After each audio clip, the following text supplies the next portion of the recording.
Welcome to our presentation. Let me begin by asking you a question. Do you use any of the following products? Johnson & Johnson's No More Tears, Lysol disinfectants, Pledge furniture polish, Oust air fresheners, Lime-A-Way, Cascade dishwashing detergent, Tide laundry detergent, Clorox bleach, 409 multi-purpose cleaner, Windex glass cleaners? If so, what you probably don't know is hurting you, your family, and the environment. Hi, my name is Robert Ford. Most likely, you are here because a friend introduced you to our website. Thank you in advance for your time. I know you will find what I'm about to share with you to be very informative and valuable for you and your family. I also know you may find some of the information shocking and disturbing. If you are somewhat skeptical as we go through this presentation, I would completely understand because that was me 7 years ago. But after many hours of investigation, I came to realize that an informed and educated consumer can make better purchase decisions. Purchase decisions that will reduce a family's risk of sickness and disease.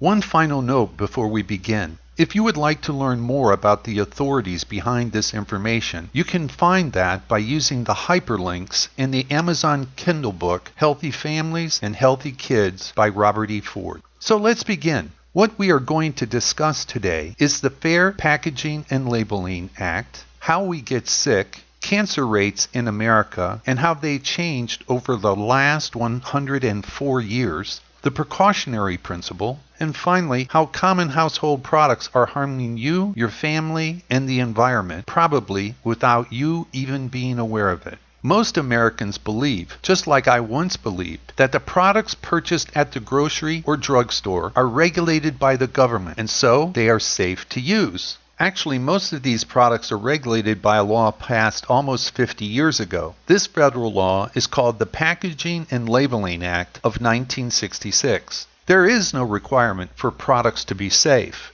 There is no requirement for the manufacturer to list every ingredient in a product. There's no FDA authority to recall unsafe products. It simply limits the manufacturer's liability simply by having them place a warning on the product label. So how do we get sick? Most of us are very familiar with how physical stress and emotional stress can impact our health and our quality of life. But if you are like me, you may not know how the chemicals in the products you are using are increasing your risk of sickness and disease. More and more experts agree we are increasing our risk of sickness due to the toxic chemicals used in our homes. We bombard our bodies with these toxic chemicals every day, and they increase our risk of disease. Here are just a few of the disorders resulting from this toxic exposure: ADD, ADHD, allergies, asthma, eczema, psoriasis, rosacea, and yes, even cancer. Let's look at cancer rates and how they have changed over the last 104 years. We could look at any number of things such as male sperm count or female fertility rates, but let's look at cancer. In 1910, according to the American Cancer Society, only 1 out of 8,000 people were diagnosed with cancer. Cancer rates quickly changed when synthetic chemicals began to be used. Synthetic chemicals were first introduced to the American household following World War I as a way to sell the huge stockpiles of chlorine that had been previously used as a poison gas. The chemical age ushered in all types of toxic chemicals being introduced to American homes with serious health consequences. What happened as a result? 27 years after synthetic and toxic chemicals began to be used in American homes, cancer rates went from 1 out of 8,000 to 1 out of 500.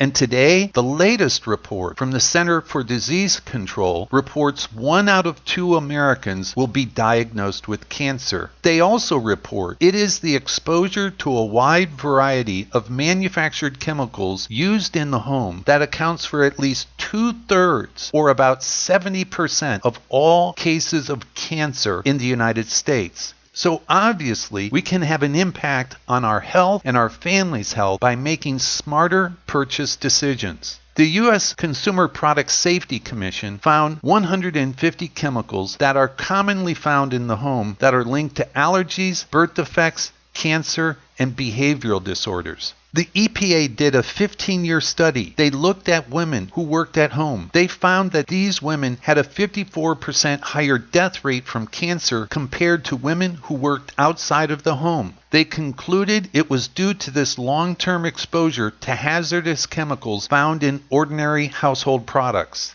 Many moms are using disinfectants to try to protect their children from germs. What these moms don't understand is household disinfectants are the leading poison hazard for children. According to 911, every 30 seconds a child is poisoned in the United States. Fortunately, these poisonings are completely avoidable by making the decision to purchase safer products that actually cost less. It's a no-brainer decision. Who would think that furniture polish has chemicals that cause brain damage and depress the central nervous system? Why did the manufacturer Monsanto have an ingredient that was a known carcinogen, and why did they lie for 30 years to cover up the fact that Agent Orange was in their Lysol cleaning product? Who knows how many people were harmed by this? I don't know. What I do know is the person who makes a more informed purchase decision can avoid these risks. If a product label says precautionary statement, caution, keep out of reach, poison, corrosive, danger, or maybe fatal, these are all keywords that say these products contain toxic chemicals, and you're increasing your family's risk of sickness or disease by using them. Why does Cascade have a chemical that increases your risk of liver poisoning? Why does Tide have ingredients that have been banned in Europe and ingredients that increase the risk of allergies and asthma for you and your children or grandchildren?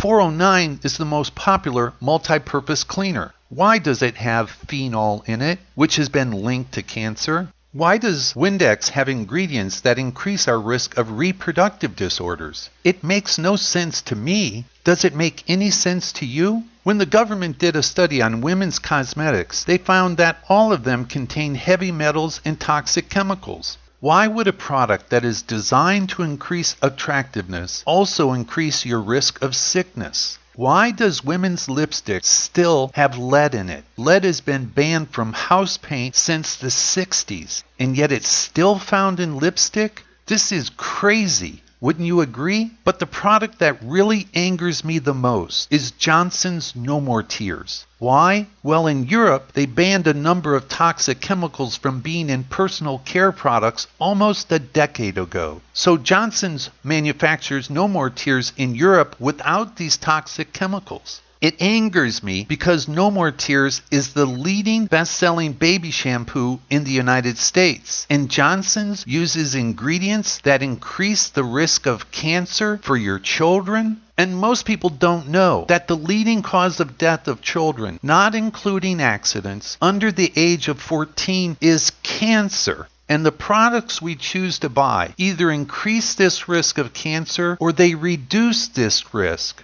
Which outcome do you want for your children? The Mayo Clinic did a study on personal care products. Why does any product used in our home contain a cancer-causing ingredient like formaldehyde? Most people believe that the poisoning is happening because it's ingested or swallowed. In fact, most poisonings are happening because of inhalation or absorption through the skin. Here are some revealing facts. The number of chemicals used in our homes has doubled since 1950. Last year, over 25,000 children were poisoned by products purchased from grocery stores. Cancer rates are at the highest level they have been for the last 104 years. Since 1910, they have gone from 1 out of 8,000 to 1 out of 2. There is no question that these grocery store products are effective, but they are unnecessarily putting our families and the environment at risk. These products also violate the scientific precautionary principle. What is that? That is the simple act of taking preventative measures to reduce and or avoid potential threats to our health and our environment. Now that you know about the dangers of grocery store products, you have a choice. Do you continue to put your family in harm's way, or do you decide to save money and shop for safer, smarter products? The choice is yours. I want to thank you for your time. My wish for you and your family is that you live a life free of sickness and disease, and a life with abundant health and prosperity. If you would like to learn more about having a toxic-free home and reducing your risk of sickness, please complete the form found on this page.